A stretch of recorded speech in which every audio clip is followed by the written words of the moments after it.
আগামী নির্বাচনে ৩০০ আসনের প্রার্থী দেবে ইসলামী আন্দোলন বাংলাদেশ। গরু নিয়ে পালানোর সময় ৪ ডাকাতকে গণপিটুনি। জানাবো বিএনপি সহ বিভিন্ন রাজনৈতিক দলের প্রতিক্রিয়া, সুস্পষ্ট রোডম্যাপের প্রত্যাশা এবং সর্বশেষ জানাবো ৫ কার্যদিবসের মধ্যে বিডিআর হত্যাকাণ্ডের তদন্ত কমিটি, বলছেন স্বরাষ্ট্র উপদেষ্টা। শুনছিলেন সংবাদ শিরোনাম, এবারে বিস্তারিত। আগামী নির্বাচনে ৩০০ আসনে প্রার্থী দেবে ইসলামী আন্দোলন বাংলাদেশ। স্বাধীনতা ৫৩ বছরের বহু সরকার পরিবর্তন হয়েছে, তবে দেশে ইসলামী শাসন দেখি নাই বলে মন্তব্য করেছেন ইসলামী আন্দোলন বাংলাদেশের আমির এবং চরমোনাই পীর সাহেব মুফতি সৈয়দ মোহাম্মদ রেজাউল করিম। তিনি বলেন, ইসলামী আন্দোলন বাংলাদেশ আগামী নির্বাচনে ৩০০ আসনে প্রার্থী দেবে।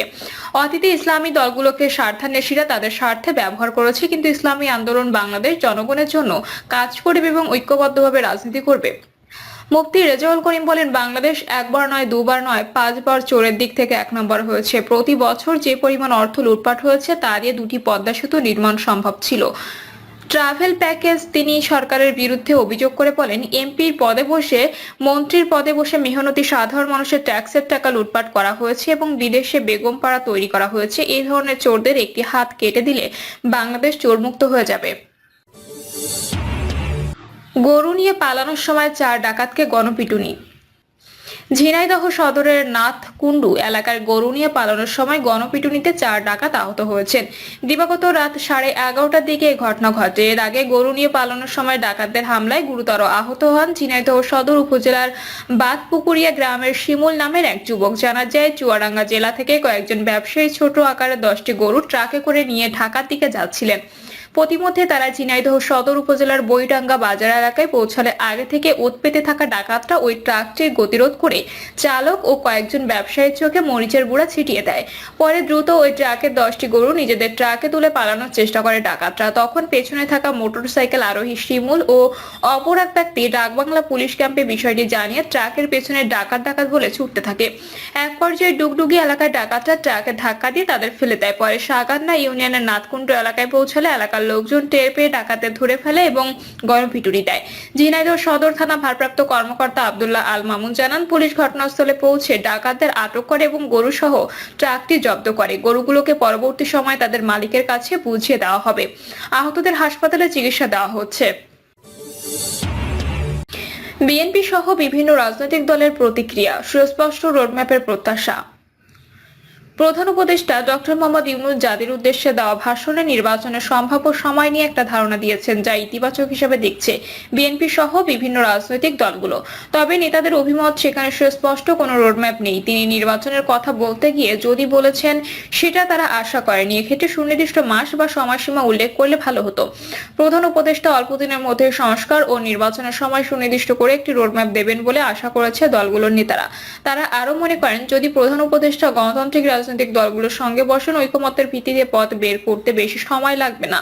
তাতে নির্বাচন কোনোভাবে 2025 সাল অতিক্রম করার কথা না, বরং বেশ আগেই নির্বাচন করা সম্ভব। প্রধান উপদেষ্টা তার ভাষণে নির্বাচন নিয়ে যে কথা বলেছেন, এর উপর তাৎক্ষণিক প্রতিক্রিয়ায় যুগান্তরের কাছে বিএনপি সহ বিভিন্ন রাজনৈতিক দলের শীর্ষ নেতারা এসব কথা বলেন।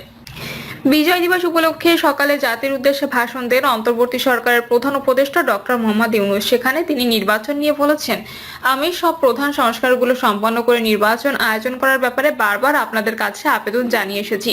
তবে রাজনৈতিক ঐকমত্যের কারণে আমাদের যদি অল্প কিছু সংস্কার করে ভোটার তালিকা নির্ভুলভাবে তৈরি করার ভিত্তিতে নির্বাচন সম্পন্ন করতে হয়, তাহলে 2025 সালের শেষের দিকে নির্বাচন অনুষ্ঠান হয়তো সম্ভব হবে। আর যদি এর সঙ্গে নির্বাচন প্রক্রিয়া এবং নির্বাচন সংস্কার কমিশনের সুপারিশের পরিপ্রেক্ষিতে এবং জাতীয় ঐকমত্যের ভিত্তিতে প্রত্যাশিত মাত্রা সংস্কার যোগ করি, তাহলে অন্তত আরো 6 মাস অতিরিক্ত সময় লাগতে পারে। মোটা দাগে বলা যায়, 2025 সালের সেই দিক থেকে 2026 সালের প্রথমার্ধের মধ্যে নির্বাচনের সময় নির্ধারণ করা যায়। প্রধান উপদেষ্টার এই বক্তব্যের বিষয়ে জানতে চাইলে বিএনপির স্থায়ী কমিটির সদস্য সালাউদ্দিন আহমেদ বলেন, প্রধান উপদেষ্টা নির্বাচনের সময় সম্পর্কে একটি ধারণা দিয়েছেন, কিন্তু তাতে সুস্পষ্ট কোনো রোডম্যাপ নেই। তিনি আরো বলেন, প্রয়োজনীয় কোনো কোনো ক্ষেত্রে সংস্কার করা হবে, সেজন্য কতটা সময় প্রয়োজন তা প্রধান উপদেষ্টার বক্তব্যে স্পষ্ট নয়। আমরা আশা করি তিনি সংস্কার ও নির্বাচনের সময় সুনির্দিষ্ট করেও একটি রোডম্যাপ দেবেন। এর আগে বিএনপির ভারপ্রাপ্ত চেয়ারম্যান তারেক রহমান বলেছেন, রাষ্ট্র সংস্কারের জন্য অন্তর্বর্তী সরকারের আর কত মাস প্রয়োজন তা জনগণের জানার অধিকার আছে। আগামী দিনের কর্মপরিকল্পনা রোডম্যাপ ঘোষণার কথা শুনলে যদি উপদেষ্টাদের চেহারায় অস্বস্তির ছাপ ফুটে ওঠে, সেটি অবশ্যই গণ আকাঙ্ক্ষা বিরোধী হবে। তারেক রহমান প্রশ্ন রাখেন, অন্তর্বর্তী সরকার আসলে কি করতে চাইছে? সরকার জনগণের সামনে তাদের কর্মপরিকল্পনা রোডম্যাপ ঘোষণা করবে। এটি একদিকে জনগণের কাছে সরকারের স্বচ্ছতা ও জবাবদিহি নিশ্চিত করবে, অপরদিকে প্রশাসনিক কার্যক্রমেও গতিশীলতা বাড়াবে। তিনি এও বলেন, অন্তর্বর্তী সরকার তাদের সব কার্যক্রমের মাধ্যমে জনগণের কাছে যত স্বচ্ছ থাকবে, জনগণও সরকারের প্রতি তত সমর্থন দেবে। বাংলাদেশ জামায়াতে ইসলামী সেক্রেটারি জেনারেল অধ্যাপক মিয়া গোলাম পরোয়ার বলেন, নির্বাচন নিয়ে প্রধান উপদেষ্টা বক্তব্যকে ইতিবাচক দেখি যদি তিনি আন্তরিকভাবে বলে থাকেন। যদিও এটা একটু বিলম্বিত ঘোষণা, জাতির প্রত্যাশা আরো একটু আগে ছিল। প্রয়োজনীয় সংস্কার সম্পন্ন করে আরো সিরিয়াসলি প্রচেষ্টা চালালে, পরিবেশ অনুকূলে থাকলে নির্বাচন আগেই করা সম্ভব হতো। তবে বিলম্বিত হলেও অন্তর্বর্তীকালীন সরকারের সামনে অনেক চ্যালেঞ্জ ছিল, যা বিবেচনায় নিয়ে আমরা এই ঘোষণাকে ইতিবাচক হিসেবে দেখছি। আমরা মনে করি, নির্বাচনটা যদি অবাধ, সুষ্ঠু, নিরপেক্ষ হয় তাহলে 2-1 মাস আগে পরে নির্বাচন আমাদের কাছে গুরুত্বপূর্ণ নয়। গুরুত্বপূর্ণ হচ্ছে নির্বাচন সুষ্ঠু হতে হবে। ভোট দিতে মানুষ পারবে কিনা, এটা এখন সরকারের কাছে বড় চ্যালেঞ্জ বলে মনে করি। সেই চ্যালেঞ্জ গ্রহণ করে সরকারকে আন্তরিকভাবে আগানো উচিত। সেজন্য আমরা সব ধরনের সহযোগিতা করার জন্য প্রস্তুত আছি।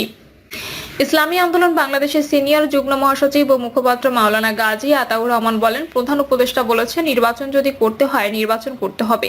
তা তিনি বলেননি। এর মানে যদি তাদের উপর নির্বাচন করার জন্য কেউ চাপ সৃষ্টি করে, তারা যদি নির্বাচন করতে বাধ্য হন, তাহলে অল্প কিছু সংস্কার করে নির্বাচনটা হয়তো 2025 সালে শেষ নাগাদ করতে পারেন। এটা একটা বিষয়। আরো 6 মাস অতিরিক্ত সময় লাগতে পারে বলেছেন। নির্বাচন করাটা তো আপনাদের দায়িত্ব, নির্বাচন তো করতেই হবে। এক্ষেত্রে যদি কিন্তু প্রশ্ন নেই, নির্বাচন করতে হবে এটাই। পাশাপাশি সংস্কার সম্পন্ন করে নির্বাচন হবে, এটা জনগণের প্রত্যাশা। তিনি আরো বলেন, আমাদের মধ্যে ঐকমত্য তো আছেই, নতুন করে কমিশন গঠনের বিষয় আমাদের কাছে পরিষ্কার না। এরপরও নির্বাচনের ব্যাপারে কমপক্ষে একটি সময়সীমা ঘোষণা করেছেন।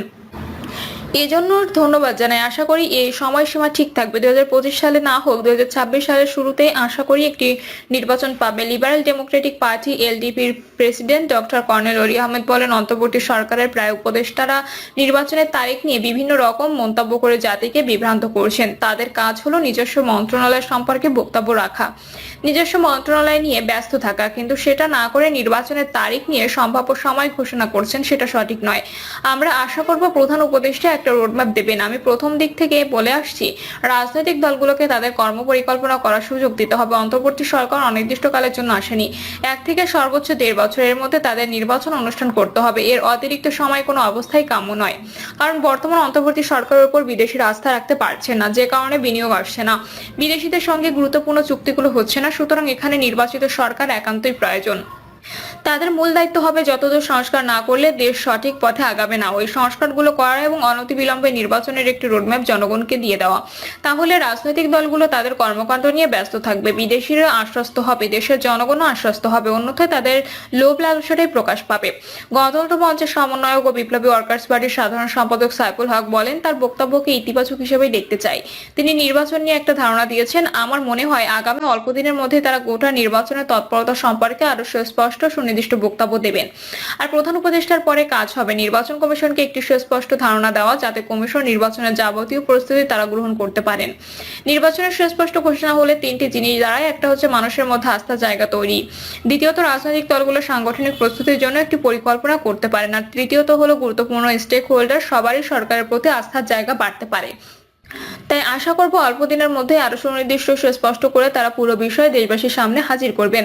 বাম গণতান্ত্রিক জোটের শীর্ষ নেতা বাংলাদেশ কমিউনিস্ট পার্টির সাধারণ সম্পাদক রুহিন হোসেন প্রিন্স বলেন, আমরা অনেকদিন একটা সময়সীমার কথা বলেছিলাম, সেটি প্রধান উপদেষ্টা অন্ততপক্ষে দিয়েছেন, সেজন্য ধন্যবাদ জানাই। যদি তিনি নির্বাচনের কথা বলতে গিয়ে যদি কিন্তু বলেন, সেটা আমরা আশা করিনি। এক্ষেত্রে তিনি সুনির্দিষ্ট মাস বা সময়সীমা উল্লেখ করলে ভালো হতো। তিনি সংস্কার নিয়ে অল্প সংস্কার ও বড় সংস্কারের কথা বলেছেন। আমরা শুরু থেকে বলে আসছি, সুষ্ঠু গ্রহণযোগ্য নির্বাচনের জন্য যতটুকু সংস্কার করা দরকার ততটুকু করে দ্রুত নির্বাচন দিন। আমরা মনে হয় যদি তিনি গণতান্ত্রিক রাজনৈতিক দলগুলোর সঙ্গে বসেন, আমরা ঐকমত্যের ভিত্তিতে পথ বের করতে বেশি সময় লাগবে না। তাতে নির্বাচন কোনোভাবে 2025 সাল অতিক্রম করার কথা না, বরং বেশ আগে নির্বাচন করা সম্ভব বলে আমি মনে করি। গণতন্ত্র মঞ্চের অন্যতম শীর্ষ নেতা নাগরিক ঐক্য সভাপতি মাহমুদুর রহমান মান্না বলেন, তাদের কি কি কাজ আছে সেই কাজগুলো শেষ করতে পারলে বলা যাবে। যেমন ভোটার লিস্টের কথা বলেছেন, প্রায় 9 মাস লাগবে। তারপর সংস্কারের সবগুলো যে রিপোর্ট দেবে তারা একটা জাতীয় সমন্বয় কমিটির মতো করবে। তারা সবার সঙ্গে কথা বলে একটা জাতীয় ঐক্যমত্য চেষ্টা করবে, এর ভিত্তিতে সংস্কার করবে। এটা এমন নয় যে এখনই করতে হবে, এটা একসময় সুনির্দিষ্ট করতেই হবে। কিন্তু এখন তিনি তার ধারণাগুলো বলেছেন, তিনি যে কথাগুলো বলেছেন সেই কাজগুলো করে নির্বাচন দিতে চান। আর আমরাও তো একটা নয় 6 মার্কা নির্বাচনের কথা বলছি না, যেটা সবার কাছে গ্রহণযোগ্য হবে, যে নির্বাচনের ফলের উপর ভিত্তি করে আমরা গণতন্ত্রের পরবর্তী ভিত নির্মাণ করতে পারবো। সেটার জন্য একটু ক্যালকুলেটিভ যাওয়াই ভালো। তিনি বলেন, সরকারের এই 4 মাসের পারফরম্যান্সকে কিভাবে ধীরগতি বলবো? গুম কমিশনের রিপোর্ট দেওয়া, দুর্নীতি রিপোর্ট দেওয়া, এতে খানিকটা ঘুরে দাঁড়ানোর চিত্র তিনি দিয়েছেন। এটা বিবেচনায় রেখে বড় দাগে সংশয় প্রকাশ করছি না। আমি মনে করি যদি সামনের বছরের শেষে বা পরের বছরের প্রথমে ভোট হয় সেটা ভালো। সেটা 3 মাস বা 6 মাস এদিক ওদিক হলে বিরাট কিছু মহাভারত অশুদ্ধ হবে না। 12 দলীয় জোটের মুখপাত্র বাংলাদেশ এলডিপির চেয়ারম্যান শাহাদাত হোসেন সেলিম বলেন, আমরা একটা ধারণা পেলাম নির্বাচনের, কিন্তু আমরা মনে করি সংস্কার কমিটিগুলো রিপোর্ট পেশ করার পর সুনির্দিষ্ট রোডম্যাপ ঘোষণা করা দরকার। নির্বাচনটা আগামী বছরের জুনের মধ্যে দিয়ে দেওয়া শ্রেয়। এবি পার্টির সদস্য সচিব মুজিবুর রহমান মঞ্জু বলেন, প্রথম কথা হলো দীর্ঘদিন একটা প্রত্যাশা ছিল, একটা টাইম ফ্রেম দেবেন, এমন একটা টাইম ফ্রেম দিয়েছেন। আমরা আশা করি এটা আরো বিস্তারিত বলবেন, আরো ব্যাখ্যা ওনারা দেবেন। আমরা মনে করি যে দূরত্বগুলো তৈরি হচ্ছে, ধীরে ধীরে ওনারা তা দূর করবেন।